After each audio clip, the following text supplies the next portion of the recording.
Yes. Anything you want to ask?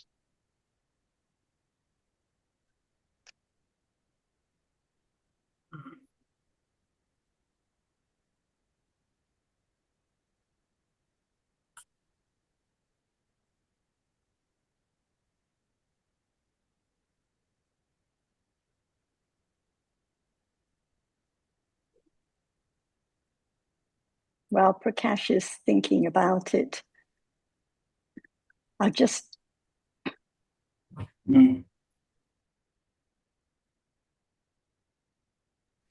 while Ajahn is thinking, Prakash is thinking about it, I'll just make a comment to Ajahn. It's now 50 years since Jonathan and I have been studying with you, and I'm just particularly grateful that you've always encouraged us to share by way of recordings and editing and DSG and talks and discussions and helping on Zooms. So I appreciate it so much because, like you always say, it's not just about understanding, but also sharing what one has studied and learned. So I really appreciate that a lot, that you always encourage us so much.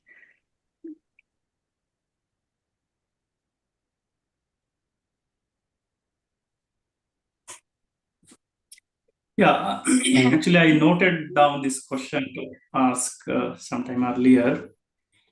What is the Shila at the time of seeing and hearing and thinking?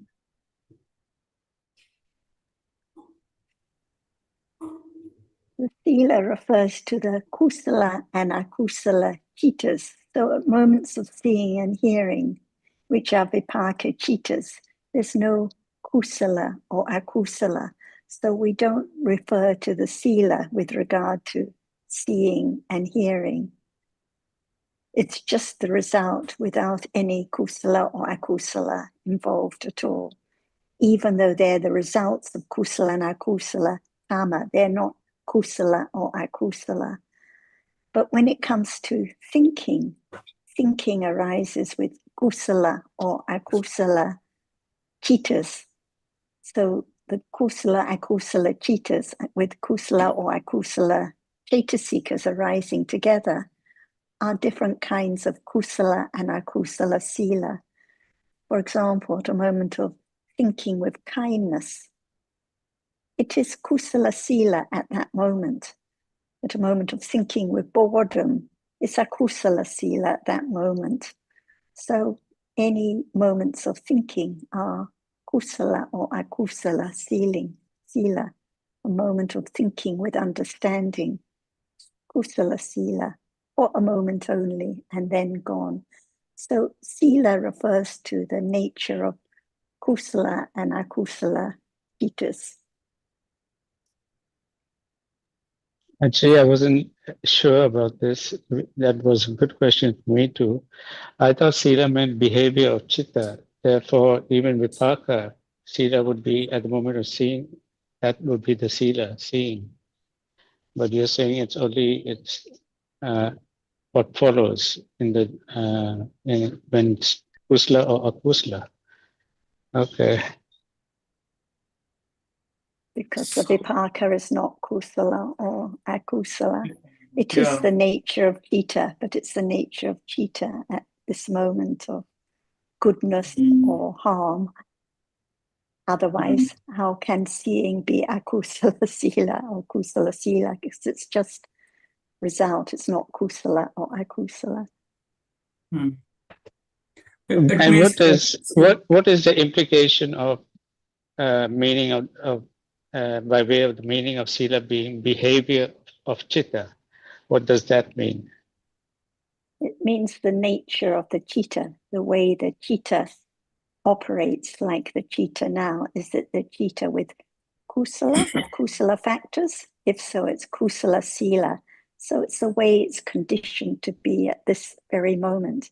And usually people just think of kusala sila and they think of something that lasts, like they think if there's no killing for the day, it's all kusala sila. But the kusala sila is just that moment of abstaining from akusala, the moment of kusala, when there is the temptation to harm, but there is the abstaining. It's kusala sila at that moment, abstaining from harming or killing. So the behavior of citta means the nature of the citta for a moment only. And it may be very little kusala, or it may be very strong kusala. It may be just a brief moment of thinking of being kind, or it may be strong enough that it conditions kind deeds or speech or actions. But it's just for a moment, the kusala sila or the akusala sila now. So even while we're having a Dhamma discussion, countless moments of akusala sila as well as moments of kusala sila, each one conditioned, not anyone's sila at all, not someone who has good sila or bad sila, because they are just different cittas conditioned, arising and falling away. And of course, in the case of the Arahat, they are kiriya cittas. So it's the sila that is not kusala or akusala. So it means except thinking, other sense door experiences or kiriya means not kusala or akusala at the time of seeing, at the time of hearing. In the There are four idle jatis, process, and there are four jatis, Prakash, not only kusla, kusla and kriya, there's also vipaka. So if it's not kusla or kusla, it's either vipaka or kriya. I think we discussed this last week in one of the discussions. So the first citta in the sense door process, the adverting consciousness, is a kiriya citta, not kusala, not akusala, not vipaka. And it's followed by seeing and two more vipaka cittas, one more kiriya citta, Ottappanna citta, and then even in the sense door process, kusala or akusala cittas follow.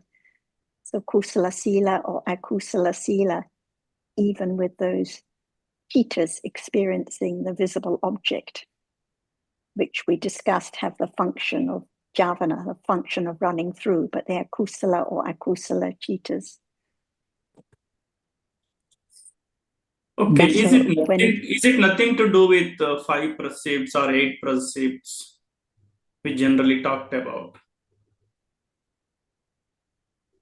What do you mean? For example, what is the first precept? What is the Dhamma? What is the reality? Yeah, not to take something is not given, not to lie, or kill, intoxicant, sexual misconduct. Okay, This is the let's precept we're just talking consider about. one. Okay, let's consider not taking that which Is doesn't given. belong to one. Is it you or someone who abstain from stealing? Yeah, there is no someone or self. Is it a citta or a rupa? What abstains? It is a chitta.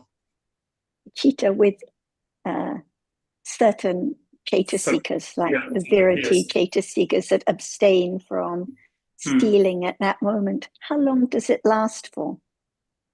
At that moment, when For stealing. a moment, the moment when there's the opportunity to take what doesn't Stealing, belong yeah. to one, and there is the abstaining for that moment.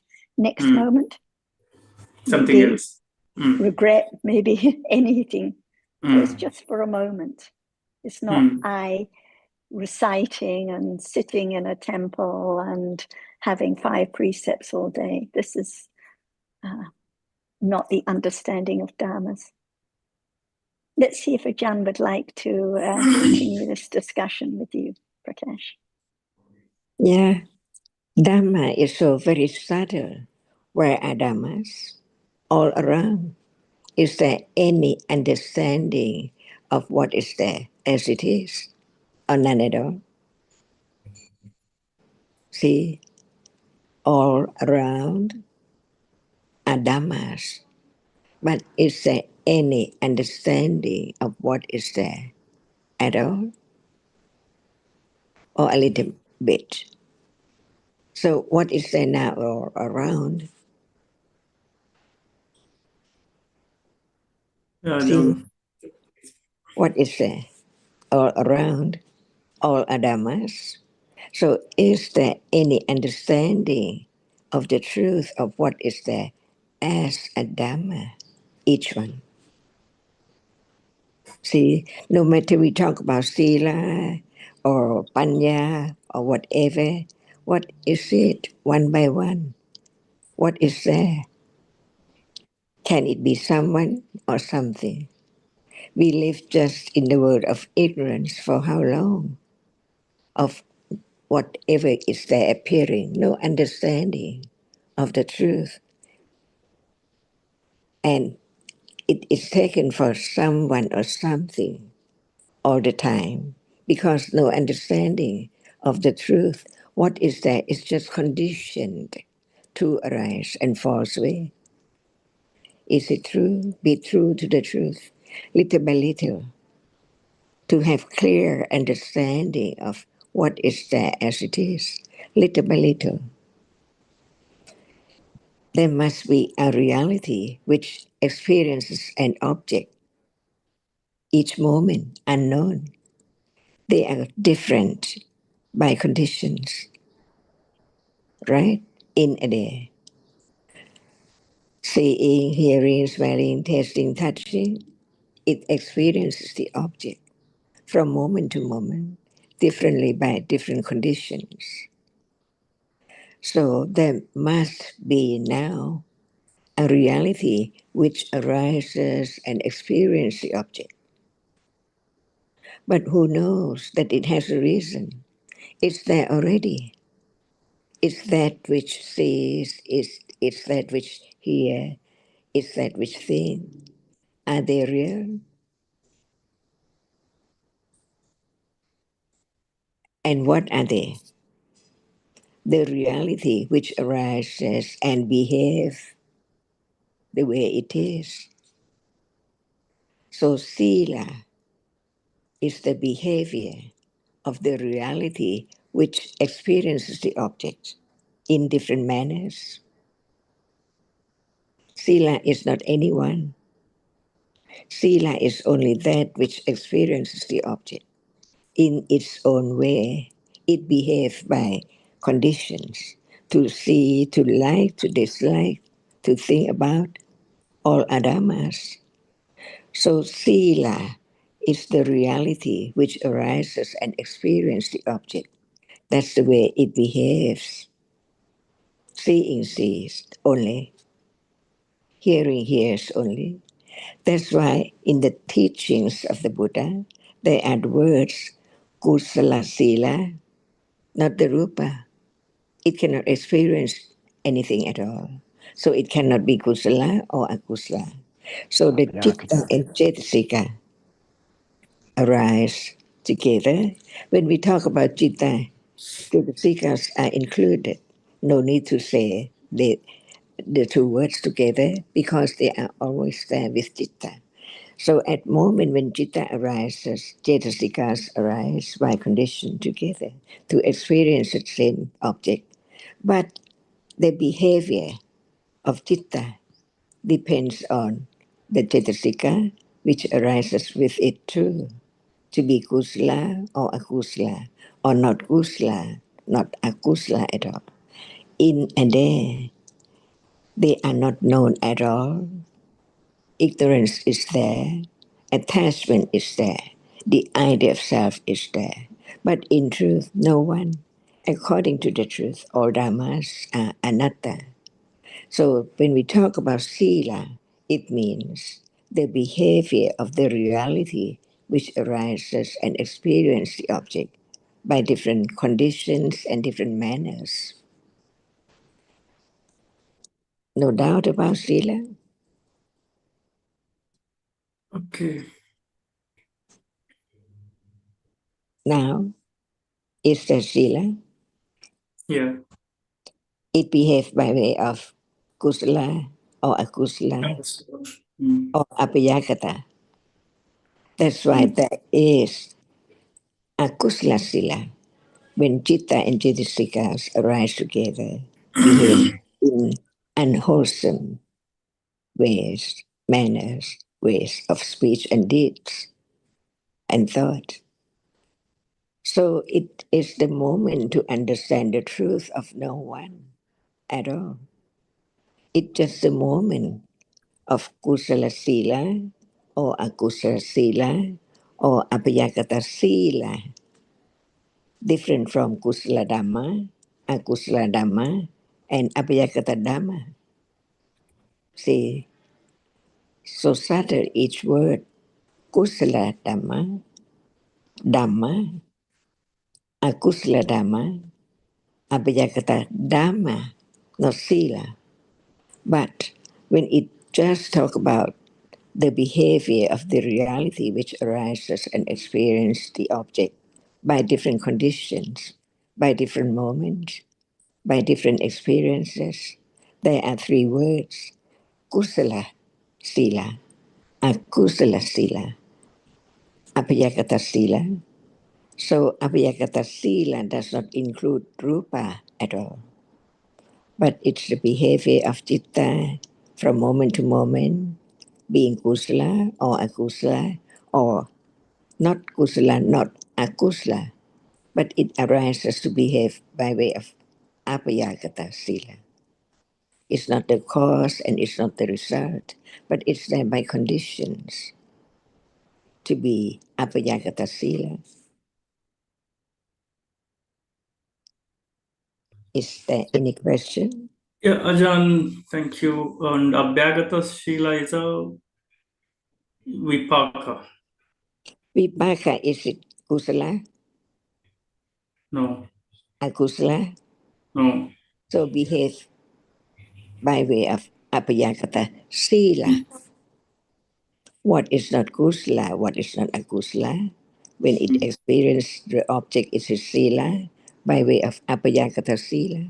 So seeing what kind of sila, seeing Abhyagata. apayagata sila Mm. is that behave by way of conditions to be just the result of the past karma, previous karma. Who knows what karma condition seeing right now? And this is the world. They are all dhammas, no one at all. Learn to let go. Gradually, the idea of self, which is so very deep and very subtle, years and years ago, how enormous ignorance and attachment. If there's no one understand the way it is, can there be any varying way of the idea of self? Because seeing is not anyone see. It's conditioned to see and gone any moment, anywhere, anytime. So now there can be a little more understanding of each word, different words. Kusala Dhamma, akusala Dhamma, apayakata Dhamma, and kusala sila, akusala sila, and apayakata sila. Prakash, most people who have heard the Dhamma haven't heard about this aspect of Sila. And that's why when they read about the five Sila, they think it refers only to the Kusala Sila of those five Silas. But they don't understand, they've never heard that the real meaning of Sila is behavior of Chitta. Therefore, it must cover more than that. And actually, you can even just thinking in terms of the five precepts, it means that the opposite of that is also a behavior, right? So akusala. Mm. So there must be kusala sila, akusala sila, and now we hear that it's just generally the meaning is of behavior of chitta and the accompanying chetasika. So there can be abhyakata sila also, which includes vipaka and the kriya chittas. Mm. Because originally your question was about kusala and akusala sila, so that only refers to kusala citas and akusala citas. But the avyakata citas include all other cheetahs.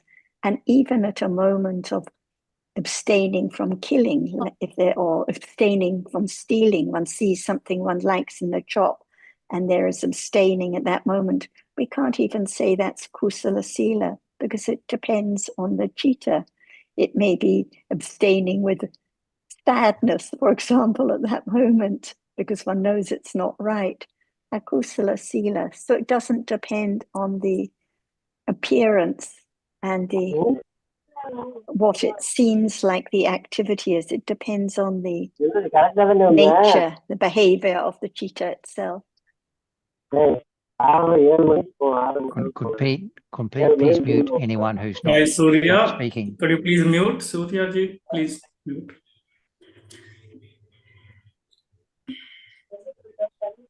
John, so the Pete can control that muting thing. It's a new thing or what? I mean, it No, sounds he's good. got control. He should be muting anyone who's not actually speaking. Oh, I didn't know it was possible, but if that's Yes, possible, that's yes. really good. Yeah. Yes. There's also a setting so that anyone who joins is automatically muted, which I've asked him to instigate, but he usually doesn't. But so that's why you have to check once you've logged in to make sure you might think you're muted because you haven't turned on the mic, but in fact depends on the settings that Pete has there. So yeah, That's good. Go ahead, Advait. Yeah, so behavior of Sila is not under our control, right? The behavior of that chitta is not under our control, right? Is any Dhamma under our control? Why not? So then so many Akushala moments we would have lived, no? So many, every moment will be like that only then, because that's the behavior pattern of chitta, right? Craving, aversion, and... Advait ji, if someone says, under, I want to maintain Sheila, it is a wrong understanding. No, that I got it, but that's what I'm asking. Then it is so scary, no? Every moment, then there would be so much of so much of lack of akusala shila only, akusala dhammas only. But isn't it more scary not to know? I bet. That's true. Even more scary. Yeah. Yeah. Like the Buddha said, if it was under our control, we would just say, okay, no more attachment, no more aversion, no more ignorance. But it's not under our control. There is no we to control anything. That's why akusala sila has to arise again and again, why there has to be ignorance, there has to be clinging, there has to be aversion again and again, because it's not under anyone's control. They're conditioned dharmas. So whenever you say, oh, but can't we control it? Can't we do this or that? It's like each time there's the wishing to bring a self back into the discussion. That is true. So, but in conventional term, we have to use the terms, right? That abstain from killing. In how will you communicate to layman then? If you don't use these terms or don't take the precepts, there's no way you can communicate to the lay people. That's why it has to start with Dhamma. Yeah. What are we doing? We're studying Dhamma. What is Dhamma? Yeah. It has to start from there. There's no other way. Yeah, If we start talking conventionally without any understanding of Dhamma, then it's going in the wrong direction than itself. Who thinks he has to do this and that. Yeah. Correct. That's how I think that's and how we end up thinking we have good sila all day because there's no killing or stealing in the day. So it's fantasy land because of not understanding anything about the nature of chitta now. But can we say that it has to start in that way only? Like a child, we can't directly tell him the ultimate truth, right? First, he learns the one word, okay, come, mama, papa. Then he learns the more and more. So I think in many people, it may start with just the 5 precepts in the conventional way, and later the understanding of Dhamma may come. I don't know. I'm just speculating here. No, it makes it even more difficult. You talk to a child about 5 sila, he will say, oh, okay, it's bad to kill, but what if he immediately takes it for me who has to refrain, who has to do this, have to do that? That's going wrong, isn't it? So there is a way. You don't use words. It doesn't have to be exact, those words about kusla sila, akusla sila, or abhyakata sila, or akusla dhamma, abhyakata dhamma. It can be anything, just like seeing. I mean, they're seeing, even kids see. Is it real? So that's already starting with the teaching by way of understanding of Dhamma, because seeing is a Dhamma.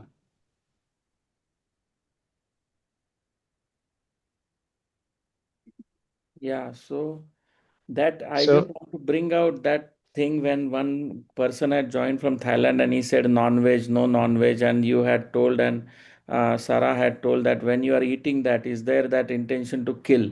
It is not there. So it is not a Kushala Kamma probably. So what they tell ki collectively, if you give a non-veg party, you are doing a collective murder and all that. That's all story, is it? isn't it? I mean, right now, if you're having your food, there's no intention to kill, and you're just eating to nourish yourself. But There's sometimes there would no have been, akusla, right? Yeah, no intention to kill at all. yeah. And even if you restrain, is someone going to stop killing because you refrain from eating?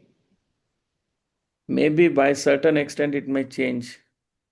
That's just thinking again. That's It's thinking. just we just imagining different situations over different one situation after another Yeah, to explain, to justify our view.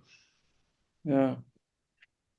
So again to, yeah, Sarah, you want to say something, Sarah?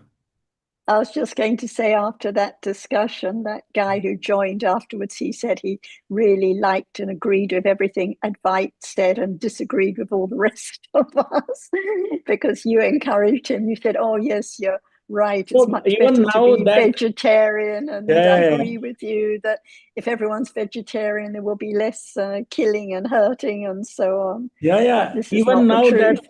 that concept is not clear for me. I just ask you now, Sarah, ki now I have to eat non-veg.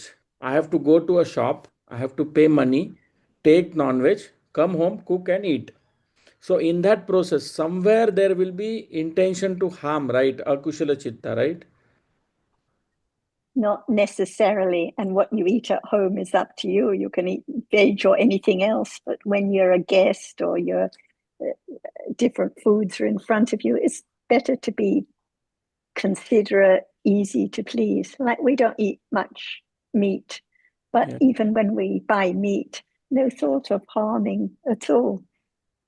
But Just you picking it don't know, up in na? the See, supermarket. It's nay, most of the moments we don't know. It is automatic. The dhammas are arising. We don't know. It's so fast. The intention is so fast. We don't know. It is. It might be there. When you say it might be there, what are you referring to?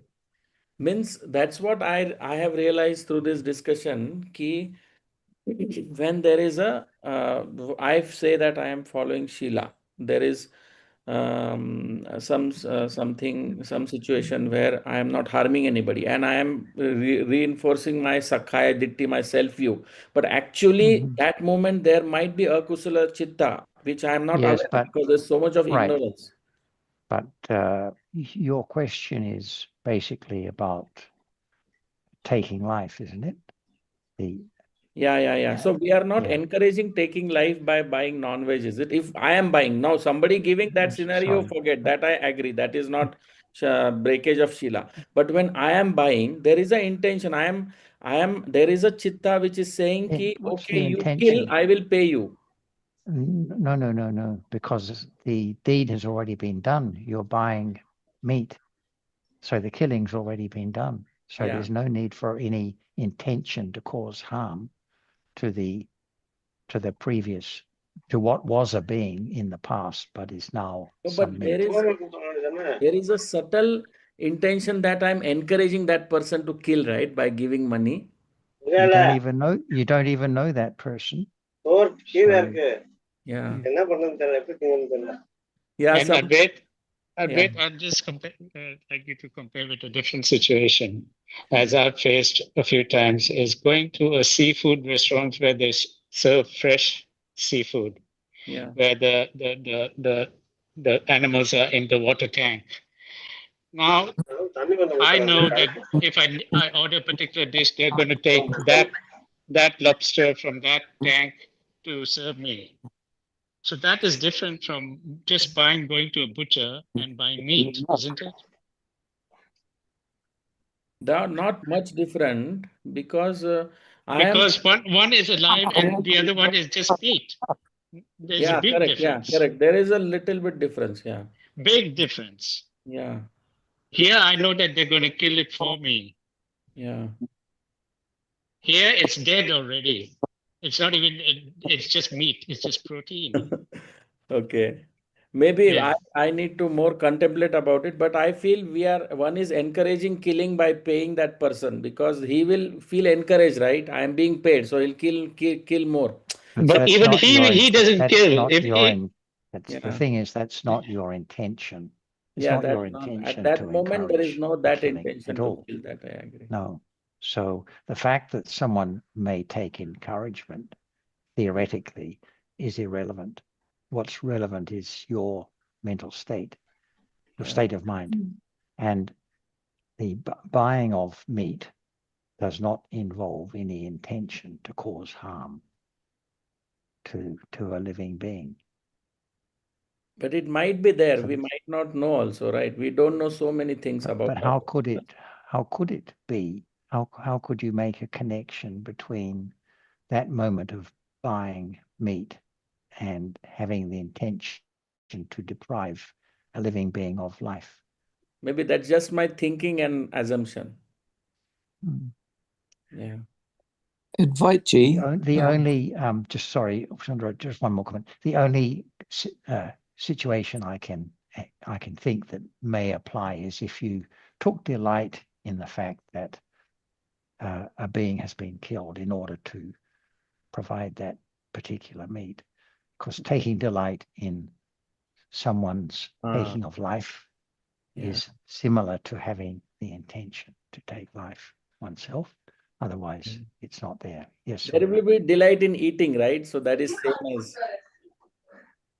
That's a different delight. That's just attachment to the taste. it's the same delight as in wanting to eat paneer. But yeah, delight in eating vegetables or fruit or meat is just lobha, whichever way. Yeah, it may be same delight, whether it is a veg or non-veg. Invite G. There is a very good sutta. You know, the Buddha spoke very, very pointedly to the subject. It's easy to be subsumed, if you like, by what the conventional truths seem to be indicating. Yeah. And the Dhamma is different in this respect.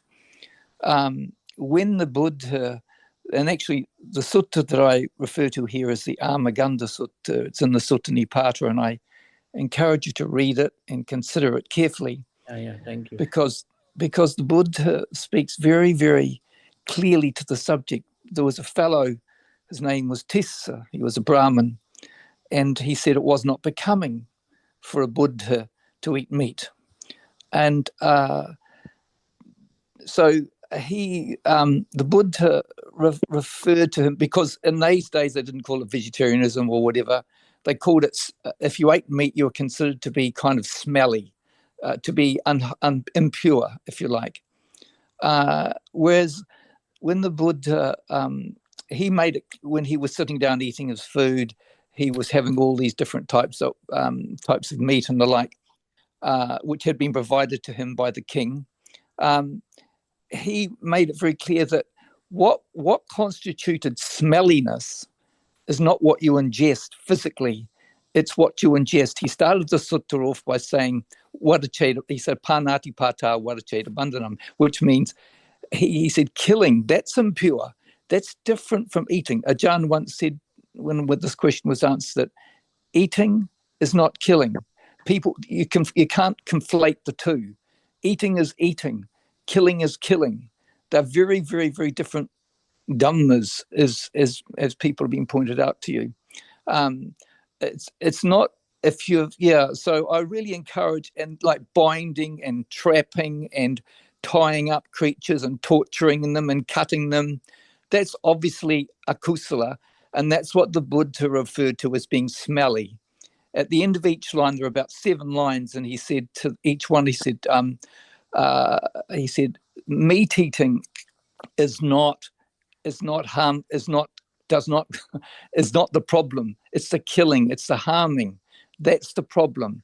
And I really, Nahi Mumsabot, I really encourage you to read that, because he just goes through a whole spectrum of akusala dhammas, which are harmful and cause harm to oneself and others.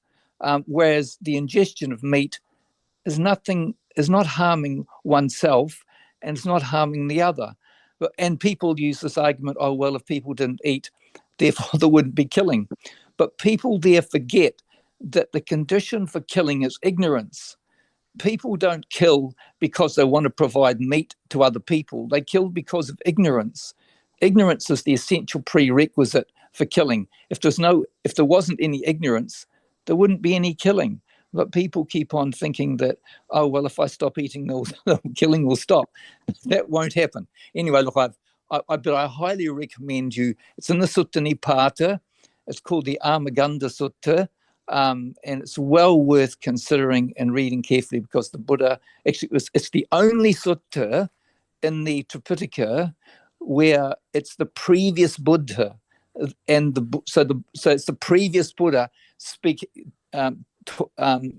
gives this particular sutta. It's not Gautama, it's the previous Buddha, which was Kassapa, and the Buddha and the present Buddha, or the one where Buddha Gautama obviously concurred exactly to what Kassapa said about what constitutes what is killing, what is harmful, and what is not harmful. But I just highly recommend you consider that sutta. Okay, I think. Thank you very much. Thank you. Thank you very much. Advait, you would understand that most people who are vegetarians believe that they are doing the right thing, a good thing, a kusala thing to be vegetarian, right? Yeah. Yeah, and that is worse, because that's self. Yeah, it is more Sakai Ditti, more conceit. Yeah. And it's very self-serving, and it can be a type of virtue signaling. Like I'm a vegan, I'm a vegetarian, and people, out of their ignorance, think that's good. But we know kusala is a lot more subtle than that. It's not about what you put into your mouth. The Buddha made that very, very, very clear. Although I can see where people come from. If there wasn't, if people didn't eat meat, there'd be less killing. But that's not the case, because the prerequisite for killing is not other people eating meat. It's ignorance. Ignorance is the essential prerequisite for killing to take place. If there wasn't any ignorance, of course, there wouldn't be any killing, but that will never happen. And wouldn't you say that if there was a situation for someone to talk to someone who kills, just point out about the Buddha's teachings to him, and if he understands it, that's a more direct and more fruitful thing to do. Just speak Dhamma to that person. But most people don't care. They just think that I don't want to do bad. I don't want to do wrong, so therefore I'm not eating. Why not talk to the people who are killing and make them understand? At least share the Dhamma with them. Yes, I wrote a Zoom jotting on this whole topic, which I'll requote on DSG afterwards. But at the end, I put the verse from the sutta that Sundara is referring to, and the last lines are, "Those who are rough, violent, backbiters, betrayers of friends, cruel-hearted, arrogant, miserly, who do not give to anyone. This is carrion. This is what is harmful, but not the eating of meat." So it's very clear in the text. The Buddha ate meat. He ate whatever he was given, as long as it wasn't especially killed for him. So anyway, I'll repost it afterwards. Yeah, Yeah, thank and you very much. Sarah's just reminded me of that last line. It's Asa Magando Nahi Mamtabojana. So this is what Asa Magando, this is what I constitute smelliness, Nahi Mamtabojana, not the eating of fish and flesh, or not the eating of flesh. So the more, and also it's the Buddha made it allowable for the monks to eat meat. He is very clear in that. And the rule is that if there's any doubt that it's been killed for them, it's called, if there's any doubt, if they see, hear, or suspect that it's been killed for them specifically, then they're not allowed to eat it. But if they're walking along, collecting alms, and people drop some curry into, meat curry into their bowl, they're quite at liberty to eat that. There's no reason to suspect that the animal has been killed for them. It's not, I don't think it's an easy one to digest straight away, but the more it's considered carefully, the more it will be understood. There are other suttas also that deal with meat eating in the Pitaka besides those, the Vinaya rule, and it's said that all Buddhas have pork at their last meal. They always have pork. It's not.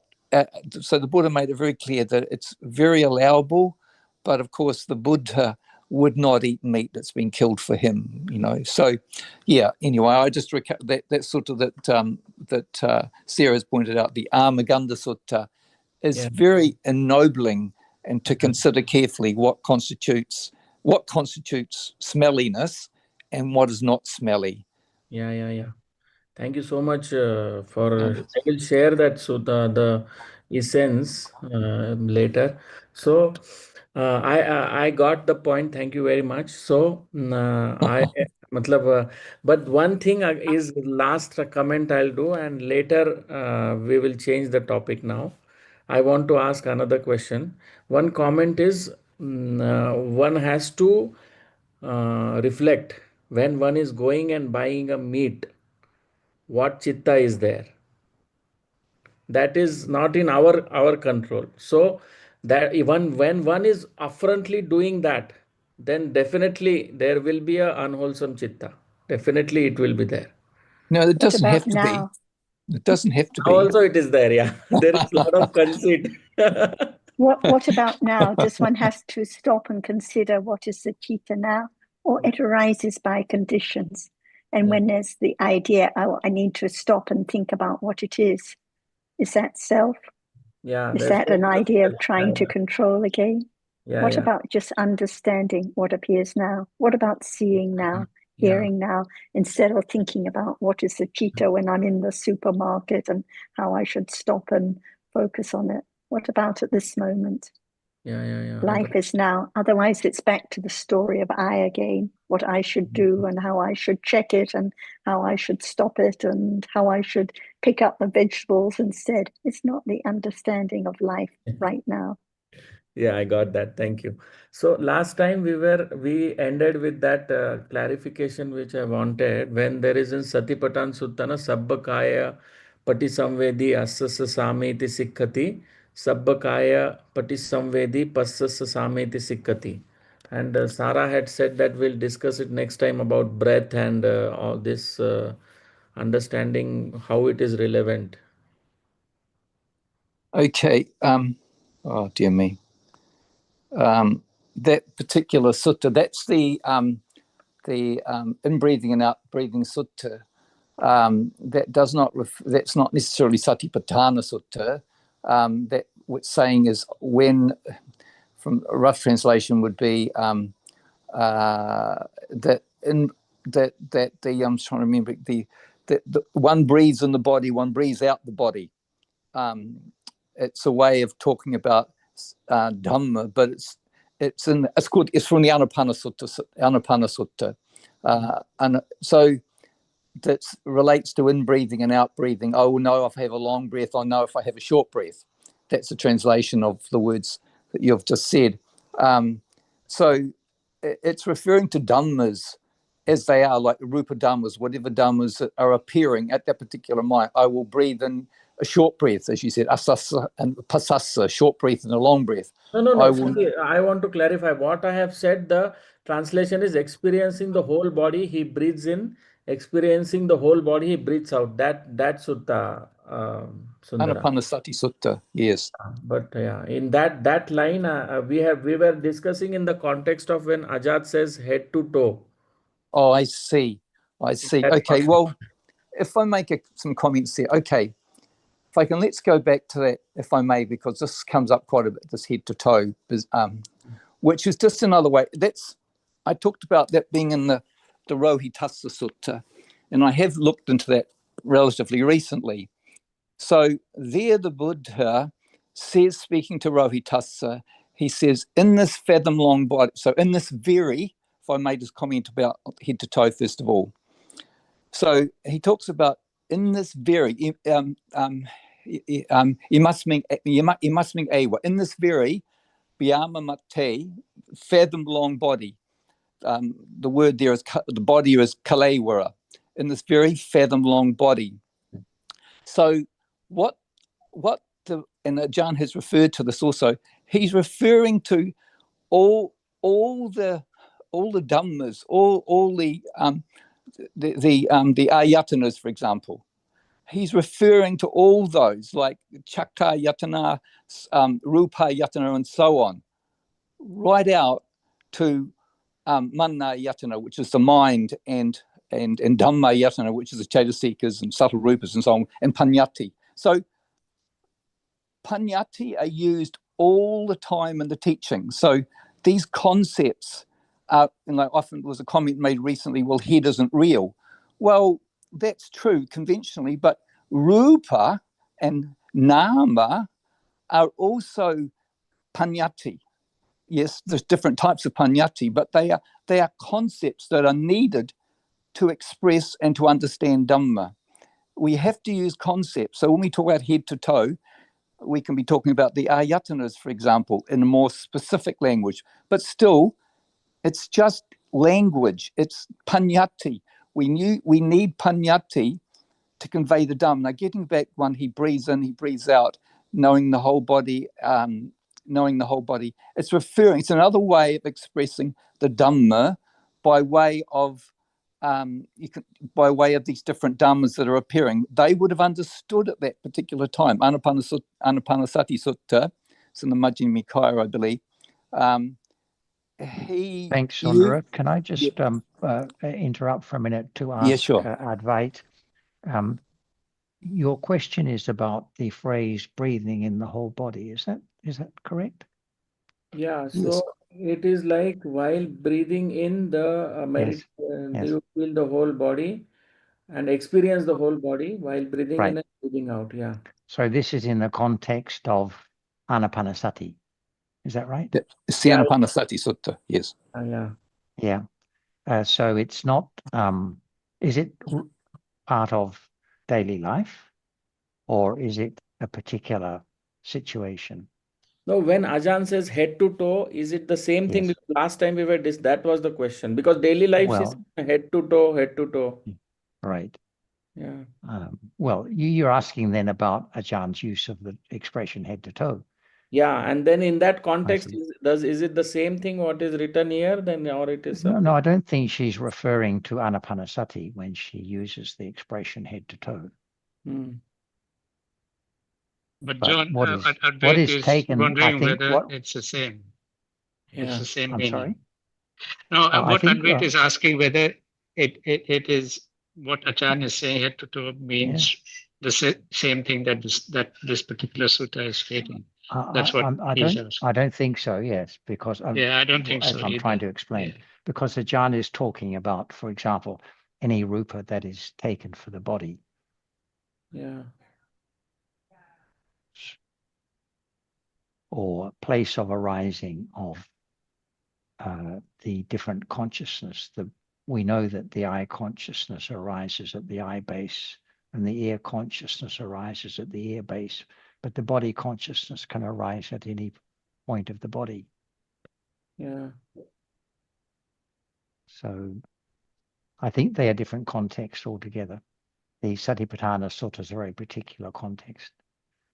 Yeah. But it's not in the Satipatthana, it's in there. But I The think the reference to Anapanasati appears in the Satipatthana Sutta, okay. but also in the Sutta. What he quoted is, yes, it's in the commentary to Satipatthana Sutta too.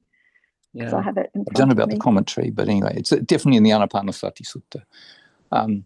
But I think what perhaps I'll just, if I may add briefly there, is that advice is that we need conventional language to express truth. So head to toe is a way of embodying all Dhamma, all the inner ayatana and all the outer ayatana.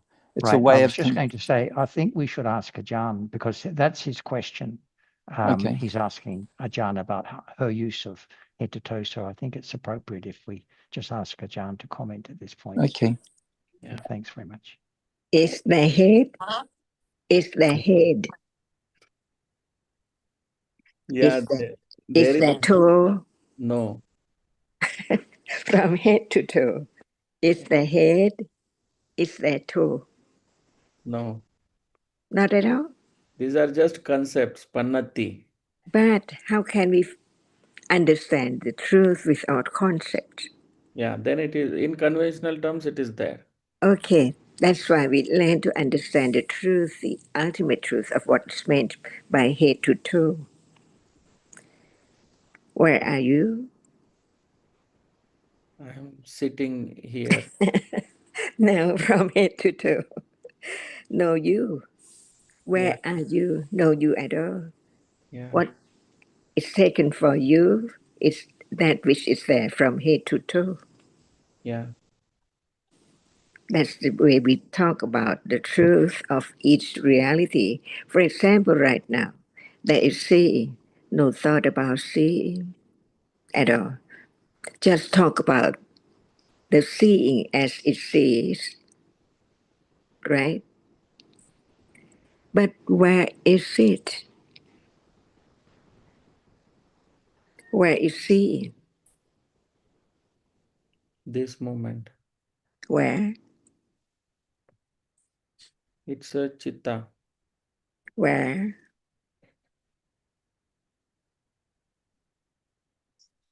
It is in this moment the chitta arising. Where is it? Where does it arise? It arises in the eye base. Where is the eye base? Eye base is here. Yeah.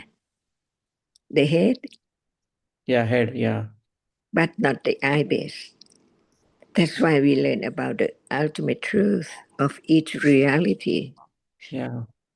Without the eye base, can there be seeing? Impossible. But at moment of thinking about seeing, no thought about, no attention to the reality which arises and see. It's just the word seeing and take it for granted. It sees now. Yeah. But in order to understand the truth, just a moment of seeing, not so many moments, seeing people and things around, not like that, but just the reality which is conditioned to arise and fall away instantly. That's why to learn about Dhamma, it's not far away from head to toe. Even what we take it for head or toe or heart or whatever, arms and legs, just that which is real, the birthplace or the where it is, where it arises. See, not far away, not far out of the eye base, not far away at all. That's why we just talk about the story of seeing. It sees such and such. But at moment of understanding, seeing as not self, it takes quite a long, long time for the first round of Ariya Satya, intellectual understanding, which is so keen, so firm to understand that in truth, it's a breaking world. Each moment is breaking. just arise and gone instantly. Otherwise, we take the whole story as I and someone and some idea about realities, but in truth, not yet. The understanding of the nature of seeing or whatever is there, hardness or like or dislike at all. That's why Dhamma is so very subtle. Just have confidence of the truth that how subtle it is. It arises and sees and gone instantly all the time. No one think about it. Just talk about situation and so on. That's why learn to understand no matter what we are talking about, like sila, the story of killing, the story of buying, the story of eating. See what Dhamma is there. That's why when we talk about Dhamma, it is the reality, which is the reality, which is the chief, the citta of experiencing what is there now. But Buddha said, the world does not appear as it is, not just a moment of experiencing an object and follow away instantly at all. That's why we learn to have firm confidence. The Ariya Satya, Satya, Jnana, the right understanding, which understand the truth, the ultimate truth of one reality at a time, because the world does not appear as it is, but as the sign or the mark of one reality, even seeing right now, uncountable moments. But the nature of seeing now, no one knows. It has reason just to experience that which is seen at the eye base and fall away. That's why the way Buddha taught to let go the idea of self by way of ayatana. He taught about citta, cetasika, and rupa as the ultimate truth, Paramadadhamma, so deep, so subtle, Abhidhamma. But in order to realize that it's just the first level of understanding the truth, pariyatti. So pariyatti cannot let go the idea of self. Just talk about it all the time, understanding it. But understanding not I understand. It's a reality which understands. What is it? Cetasika, the behavior of citta and cetasika, arising to understand the truth. So at that moment, it is the behavior of citta and cetasika by way of kusala, developed gradually, little by little, kusala, sila. That's why there are many stages of sila, many stages of the behavior of citta and cetasika by way of akusala, killing, stealing, and so on. Akusala sila, and by way of kusala, dana, sila, and bhavana. We just talk about realities, not anyone, not my idea or I think about it, but the nature, the sila of the Dhamma, of kusala or akusala moment, not as I or it does not belong to anyone at all. Kusala Dhamma is kusala Dhamma. Akusala Dhamma is akusala Dhamma. Abhayagata Dhamma is abhayagata Dhamma. Learn to have confidence of Dhamma from different aspects by way of ayatana or by way of dhatu, and what Buddha taught for 45 years, just about the truth of what is there, as not I or anyone at all. So we have talked about ayatana. Shall we talk about it? Yeah. So what about the seeing? Is it ayatana? Yeah. What ayatana is it? It's there now, see? It has to be there. Yeah. As what ayatana? It is Dhammayatana. No. Manayatana. Manayatana. Another word for chitta is mana or mano. See, manindriya. See, it means chitta as the chief. That's why there must be chitta, right? Manayatana.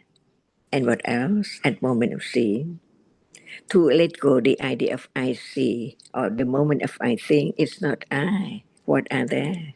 As ayatana. All dhammas are ayatana. Yeah. No one. Yeah. All dhammas are dhatu. No one. All dhammas are paticca. No one. No matter what aspect they concern about the truth of citta, cetasika, and rupa as no one. And this is the first round of the four Ariya Satya. Satyana, right understanding so firm, confidence of the truth. That's why do we talk about ayatana? Not just in word, but in truth. What is there and why they are ayatana? Because they are there just in a moment, only one moment. If we don't talk about one moment, we can talk about the term, the meaning of ayatana. But study more to understand the truth of Dhamma right now, little by little. Even the word sila, see, it's not just 1, 2, 4, 5, 10, 150, or 227 sila. What about Adid Sila, Adid Panya, and on? All about realities which are taken for how long? Uncountable, eons and eons ago. So it's not easy, it's not instantly letting go the idea of self, but there must be a little more firm confidence of the subtlety of all dhammas as it is. And that moment is right understanding the first of the Eightfold Path, letting go, because it's so very subtle. Not now at all, not tomorrow, to understand what is there, as we're talking about, just seeing or thinking. Yeah. So sorry, Ajahn. Yes, please. So advai any chitta is manayatana, the innermost reality, just when it arises. So there's just one chitta at a time, one manayatana at a time. But it has to be accompanied, as you know, by cetasikas. They are dhammayatana, cetasikas and subtle rupas, if they are appearing, are dhammayatana. So to moment of seeing, manayatana, accompanied by the 7 cetasikas, each one is dhammayatana, just for that moment, and then gone. Okay, thank you. And that, John, just to follow up on that briefly, if I may, and that relates to head to toe. That relates to head to toe, because we can say kaya, the base, the body base, that's we say conventionally speaking, the head. Yeah. And the head objects, which are pattabhayatana. So that word, head to toe, is shorthand for the different dhammas, be as what Ajahn has just pointed out, be it manayatana, or what Sarah pointed out, dhammayatana, which is mind objects, that which rise with the mind, and then panyati, the subtle rupas, because the other rupas have been included in the first part of the ayatanas. It's not, and Tanajan was talking about earlier on there about the first part of the threefold process, of pariyatti. This helps to clarify the Dhamma so that there's more conditions for deeper levels of understanding. So it's not easy. The ayatanas are not easy sometimes to pick apart, but they relate directly to that concept that we talked about earlier on, head to toe, because it's inclusive of all the Dhammas, Namas and Rupas that are appearing from day to day. So we can say that the head to toe is shorthand, is like a panyati, because even the word ayatana is panyati. Ayatana is panyati. So we need panyati to understand Dhamma. The word panyati is related to the word panya. It's slightly different, but that's the same word, panyati. It means thus it makes known. So panyati, make known the Dhamma, whether it's conventional when we talk about head to toe, because there are many instances in the teachings when the Buddha was speaking, like, for example, when Asaji spoke to Sariputta, he said, Ye Dhamma hetu papawa. Whatever Dhammas arise because of a hetu, those hetus the Tathagata has spoken about. So we need panyati. They're essential. And there, as I said, that panyati, there are different types of panyati, but even the word Dhamma is panyati. It's essential to help us appreciate the Dhamma. So yeah, I'll perhaps leave it at that. And please, Tana John, please continue. I'm finding it really helpful. Thank you. The word is panyati, but the reality is not panyati because it's there with our word. But without word, how can we know what we are talking about? The seeing or that which is seen. That's why we have to understand the ultimate realities, citta, cetasika, and rupa. But without word, how can it be known? But the word just represents a reality which one understands in one's language, that's all. For example, ayatana is a word. What does it mean? It means that just in a moment, what are there together? Nothing can be missed at all. They have to be there at that very moment. That's why at moment of seeing now, there is seeing. Not only seeing is there. What are there?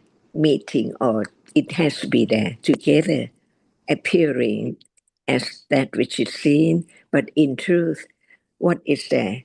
That which is seen is only ayatana, only that which is seen, the rupa, and not just the seeing and the rupa has to be there. There must be the pasada rupa and the dhammayatana, cetasika, arising together with citta. And each moment is different. That's why at moment of seeing, how many ayatanas are there or have to be there. And the other moments, hearing, what are there? To let go just gradually, little by little, that they cannot be I at all. But how firm it is accumulated to have wrong understanding. No understanding of whatever now arising and falling away all around, taking each of them as something there. That's why there are dhammas, which are citta, the cetasika, and rupa. Is there other else? That's why we learn a little more of different kinds of citta, different kinds of cetasika, in order to have firm confidence, such a parami, to continue on, hearing, considering, having more confidence of the truth of anatta, or dhammas are anatta. Otherwise, it's one idea all the time. But while we are talking, what is there? Appearing or not appearing, but is there? Is this life?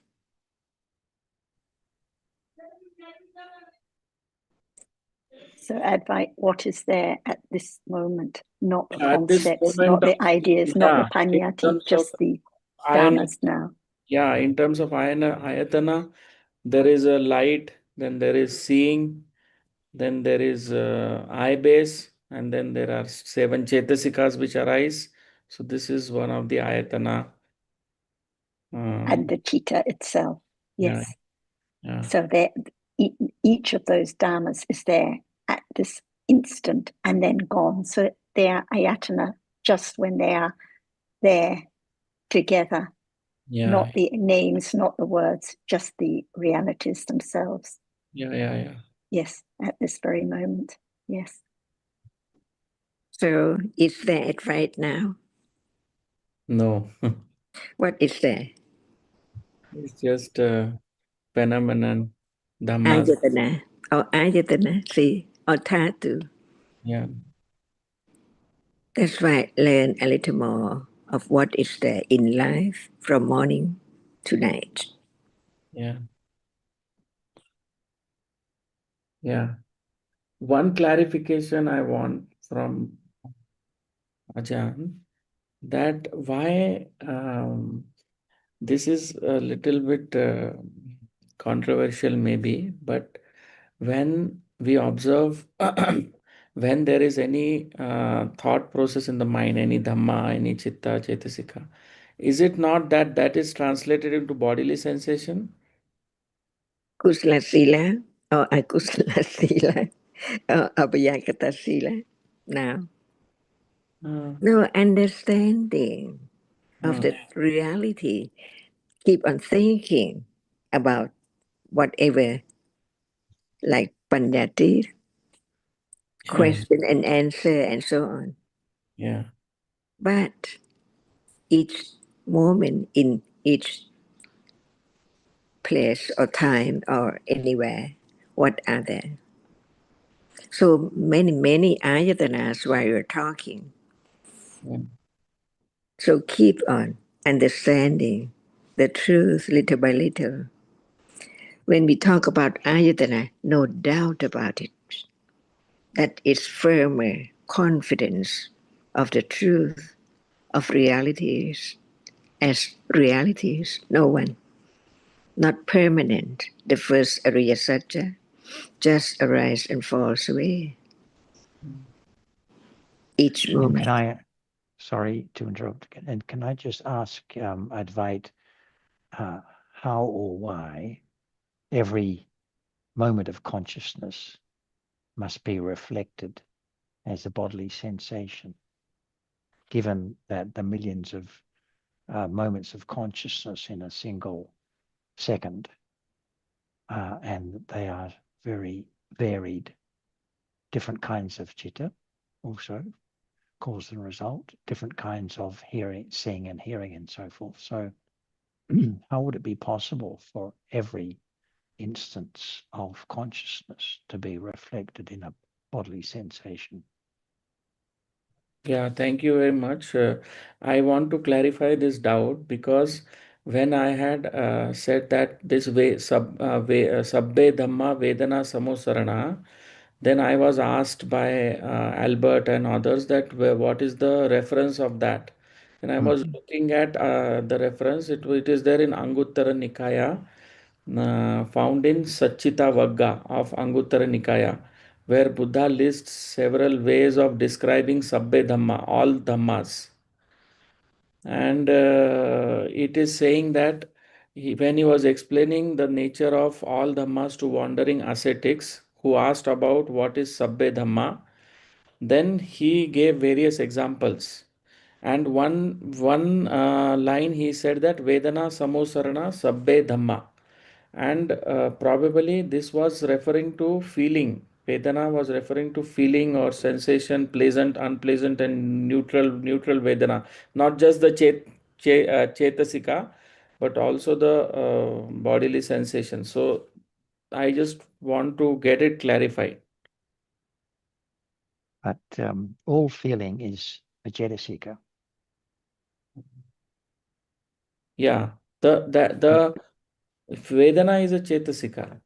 Yes. Yeah.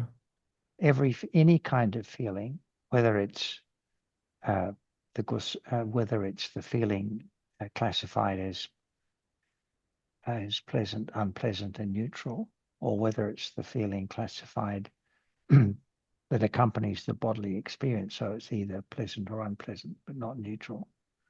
Yeah. But it's always a Cetasika. Yeah.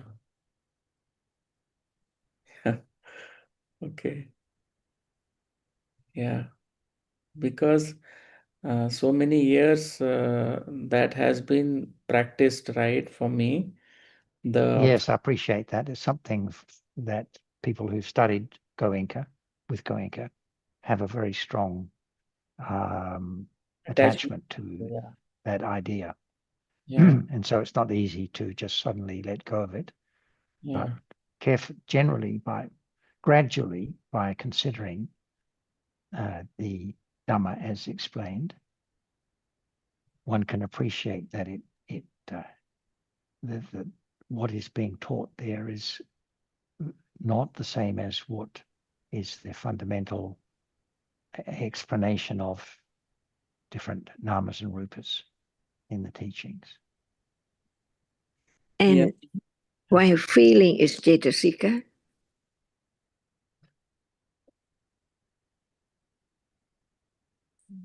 Advice? Yeah, why feeling is Cetasika? Yeah. Because I don't know the exact answer. Why it is Cetasika? Not just the name. Is it real? Yeah, it is real. Does it experience the object? Yes. Does it arise with Chitta? Yeah. Experience the same object as Chitta experiences? Yes. That's it. Whatever arises together, experience an object. The chief of experiencing is the Chitta, only one reality which experiences the object clearly, while the other mental realities arising together condition each other just to see and experience the object in different manners because each one is different, not citta, but cetasikas. For example, memory, sanya cetasika, it arises with citta each moment, experience the same object, but not as a chief. So it cannot be citta. It has its own characteristic, its own nature, its own function, just arise to remember, not just to feel. That's why each cetasika is a reality, experiences the object arising with the citta, and the other cetasikas condition each other, and each one is different. That's why there are 42, 50, 52 cetasikas, but different levels, different degrees, attachment, so very little and so very strong, different word for it. Otherwise, how can it be known as aswa or anusaya or nivarana or kanta and so on? That's why I understand the meaning, the truth of being cetasika. It cannot be the chief of experiencing, but it has its own characteristic. Experience the object, the same object together. What arises together, experience the same object, but by different function, different characteristic, different nature. So what else is cetasika? Attention. What Pali term? Manasikara. Not just the word. Even attention or manasikara is not the word, but it is a reality. It has its characteristic. It has its function. Not to remember, not to feel, but to attend to the object. And Chitta experiences that object clearly, but Manasikara attend to the object. So now, attention, Manasikara, arises with each Chitta. So Manasikara can be Kusla, Akusla, and Abhayagata.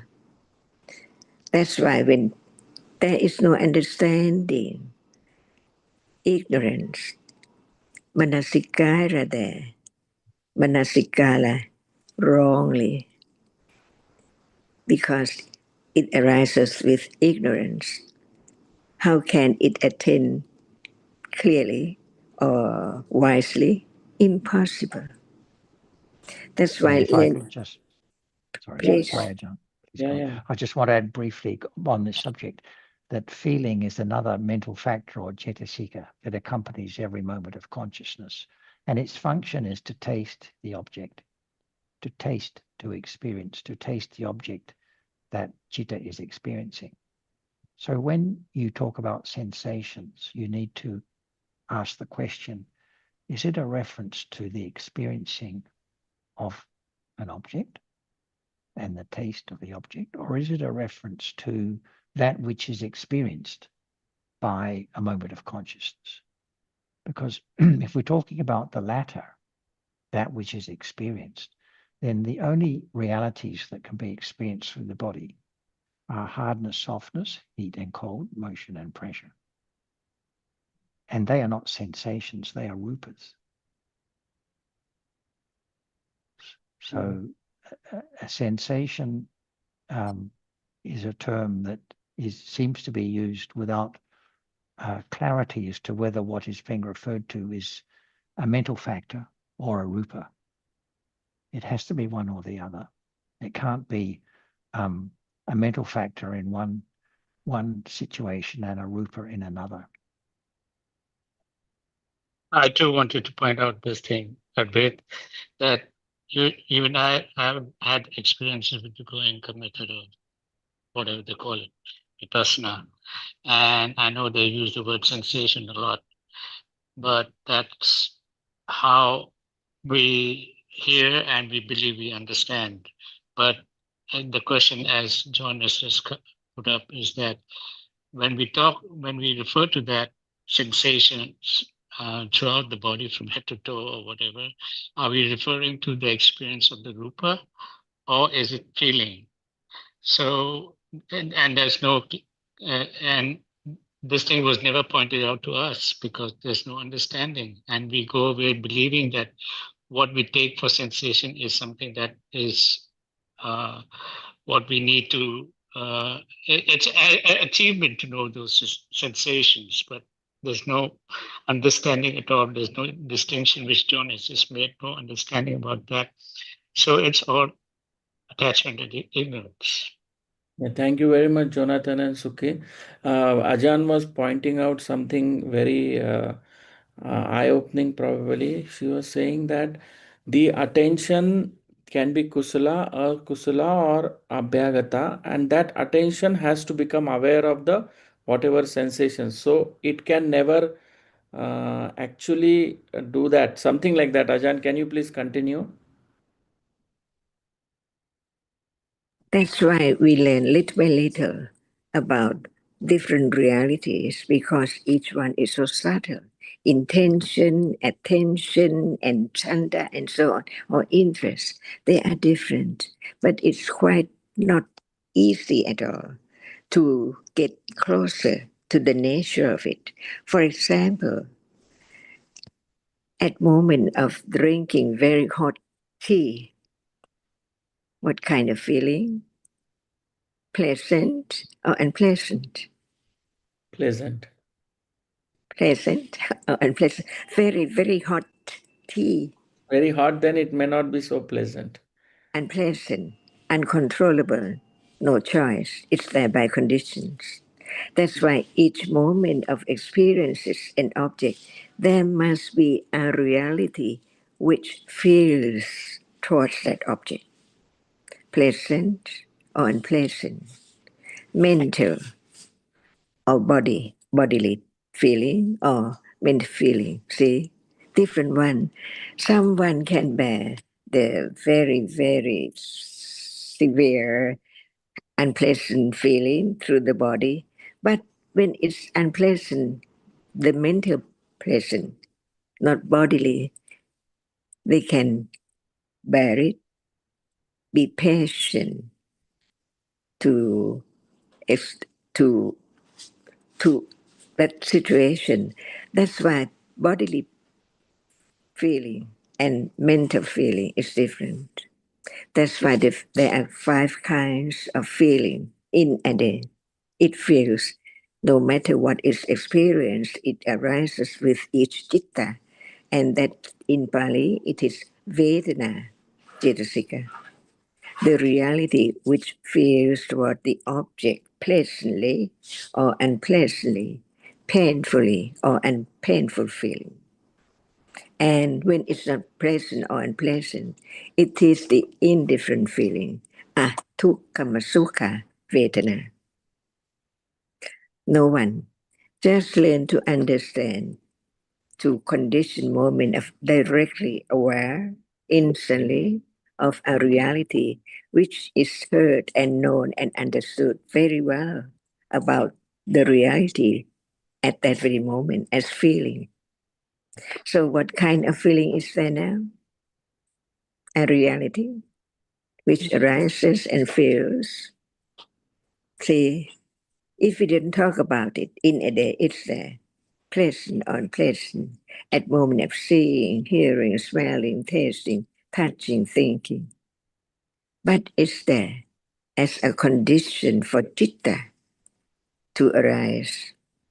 Two, Sankhara Dhamma, learn to understand each word, the differences of each word. Sankhara Dhamma, Sankhara Khanda, Sankhara in Paticca different meaning, different reality.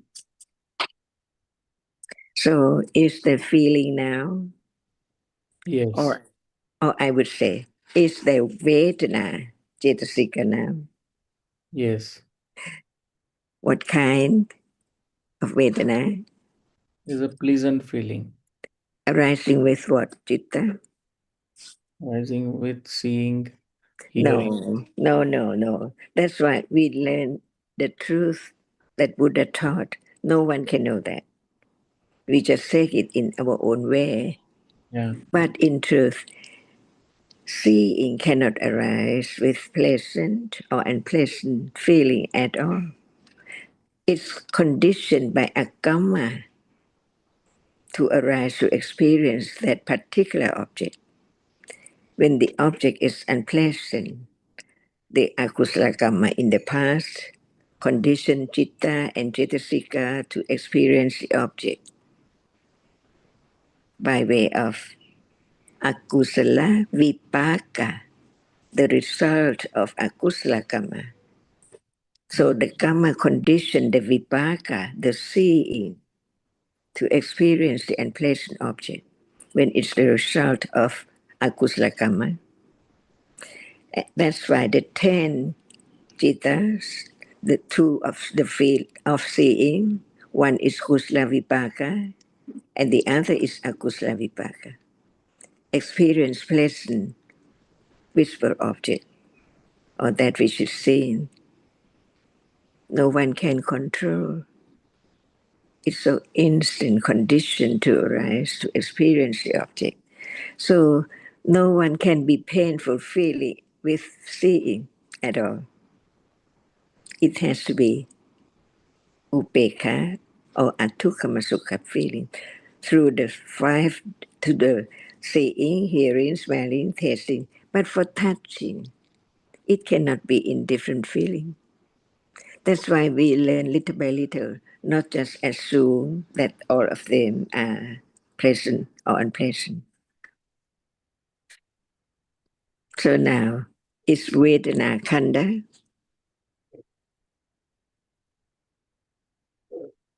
Yeah, that's a khanda. Vedana is a part of.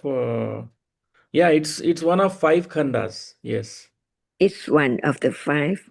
What does it mean? there are 5 khandas: Rupa, Vedana, Sanya, Sankara, and Chitta.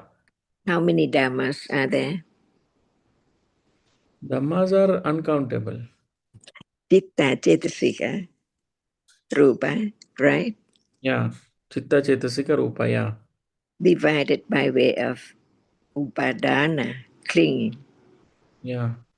So important, all of them. That's why learn to understand Dhamma, the citta, cetasika, rupa.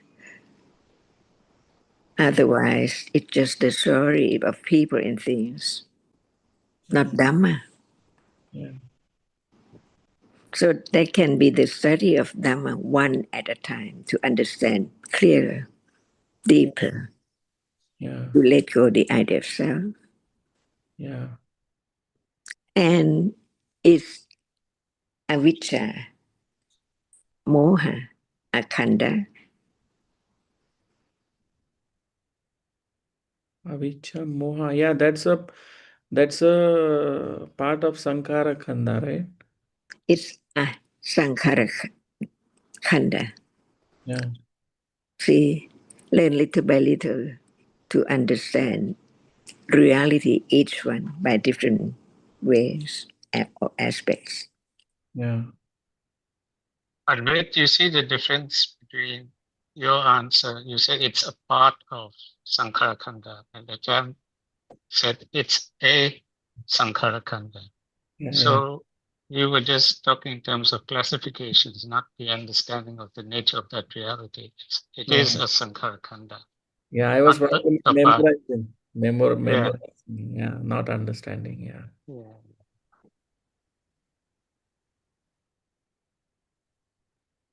We can continue later, Advait. Yeah, thank you very much. I think I found the sutta you're referring to, but we can discuss it on DSG or later. Okay. Thank you. Thank you very much. Very much. Everyone. Ajahn, Thank you very much, Ajahn. Thank you. Thank you, everyone. Appreciate it.